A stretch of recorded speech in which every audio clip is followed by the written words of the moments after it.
ஏன் தேவன் இந்த உலகத்தில் மனிதனாக பிறந்தார்? நம்முடைய பாவங்களையும் சாபங்களையும் நீக்குவதற்காகவும், நாம் பரிசுத்தராய் வாழ்வதற்காகவும், நம்மை பரலோக ராஜ்யம் கூட்டி சேர்ப்பதற்காக தான் இந்த உலகத்தில் மனிதனாக பிறந்தார் என்ற செய்தியை ஆதி முதற் காலத்திலிருந்தே நாம் கேள்விப்பட்டு கொண்டு இருக்கிறோம். இது நம் மனதில் பதிந்த உண்மைதான்.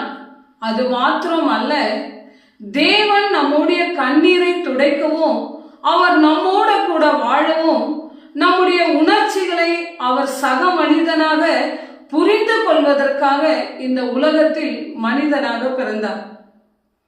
ஆதி முதற் காலத்திலிருந்து மனிதர்களிடத்திலே எழும்பக்கூடிய கேள்வி, இஸ்ரவேல் ஜனங்கள் எகிப்து தேசத்தின் உபத்திரவத்தில் இருந்த பொழுது தேவனை பார்த்து, எங்கள் வேதனை உங்களுக்கு தெரியவில்லையா, எங்கள் வலி உனக்கு புரியவில்லையா என்று கேட்ட அதே கேள்வியை தான் நாமும் கூட நம்முடைய வாழ்க்கையில உபத்திரவங்கள் வரும் பொழுது தேவனை பார்த்து கேட்கிறோம்.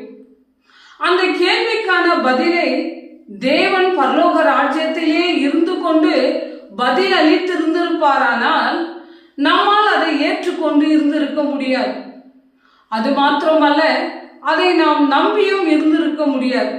அதனால்தான் தேவன் நாம் விசுவாசத்திலும் நம்பிக்கையிலும் உண்மையிலும் சத்தியத்திலும் தேவனை தெளிவாக அறிந்து கொள்ள வேண்டும் என்பதற்காக நாம் எங்கே தவறி இடறி விழுகிறோமோ அதே இடத்திலே நான் உங்களோட கூட இருக்கிறேன் என்று உணர்த்தும் வண்ணமாய் தேவன் மனிதனாக இந்த பூமியில வெளிப்பட்டார்.